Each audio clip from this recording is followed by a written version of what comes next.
Атадан қалған нарқыбыз, аламан улақ өткөрүү, 1000 жылдық біздің салтыбыз. Ассалому алейкум, Аққалпақтуу кыргыз элим, амансыздарбы? Сиздерди дагы бир чаңге төрөнүндө өтүүчү чоң маарекеге чакырабыз.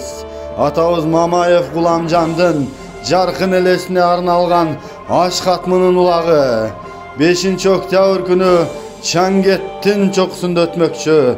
Sorunlarыбыз 10 кой, 4 тай, 1 токулу ат, 2 төө, 2 автауна, аягында алтын кур, калганы акчалай. Дагы да sorunlarыбыз кошулушу мүмкүн. Сиздерди терең урматтоо менен Мамаев Гуламжан аксакалдын уулдары Артур менен Канат күтөт.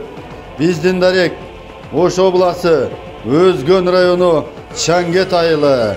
Biz sizlerdi kütөбүз.